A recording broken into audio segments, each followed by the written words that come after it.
আপোনালোকক কি জনাম, আজি আমাৰ লুকুৰাখন গাঁৱৰ হৰিমন দুটাই ডেকা জীয়ৰী বোৱাৰী সকলোখিনি গোট খাই চৰকাৰৰ ওচৰলৈ এটি আহ্বান জনাইছোঁ।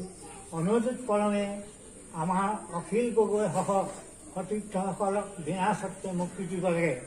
যি দুখেৰে দেখি বুলি চৰকাৰে ভাবিছে সি কেতিয়াও সেই পৰ্যায়ৰ মানুহ নহয়। আমি তাক একেবাৰে জন্মৰ পৰাই দেখি থকা মানুহ। মোৰ বয়স এতিয়া 85 বছৰ।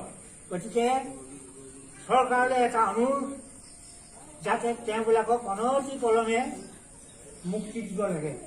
হ'বনে?